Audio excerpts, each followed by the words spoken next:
First of all, let me congratulate this University of Hyderabad for completing 50 years. I still remember as a young student, at the height of the Telangana agitation, then Andhra agitation, then as a part of the 6-point formula, many of you may or may not be aware, to broker peace between the two regions. This university is one of the 6 points, and you've done an amazing job. I thank you for the wonderful work that all of you have done, particularly over the past decade or so. Remarkable work has been done to bring the university back on the rails. And congratulations to the School of Management for completing 25 years. I think it's a beautiful occasion.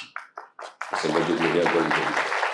Let's talk about freedom, prosperity, and inclusion. Why this particular theme? Because this is something that's been occupying my mind quite a bit in the past couple of years. My work, my life have been essentially about governance reforms, electoral system, political parties, genuine decentralization of power and local governments with accountability, rule of law, and so on and so forth. But truthfully, I've come to the conclusion that there's no constituency for them right now in the short term. The political parties, the media, the bureaucracy, the middle classes, and the industrial elite. These are the 5 elites that move the nation. None of them seem to care. If none of them care, in the short and medium term, it's not going to happen. You have to find avenues. You have to wait for opportunities. So what's the hope for this country? The one singular hope at this point of time is, the VC and I were discussing, you all live in a fantastic era. There are, of course, many challenges, many problems, but we live in a fantastic era.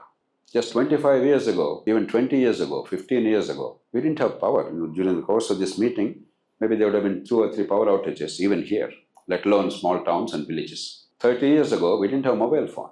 Having a telephone was an unbelievable luxury. The telephone rarely worked. 40 years ago, to make a phone call, just 25 kilometers away, you have to spend 3 rupees, equivalent to some 50 rupees today, for a 3-minute call. Wait for 3 hours to get that call.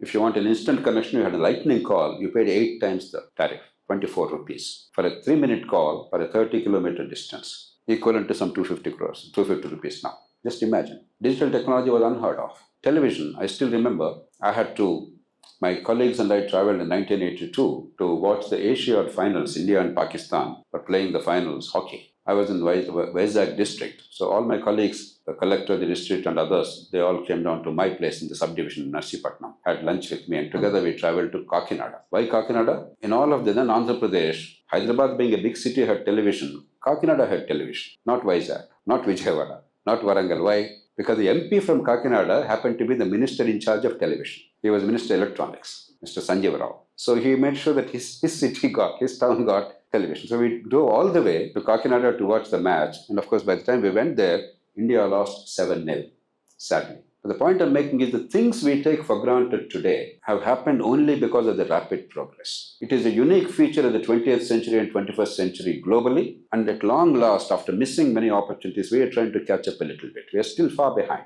Make no mistake about it. But we are catching up now. I took much longer than I wanted to, but let's hope that we have some time for some meaningful interaction. Think about it, challenge it, examine it, internalize it if you think it's worthwhile, and figure out in what way you can make a contribution to this in your life. I wish you all the very best. Thank you very much.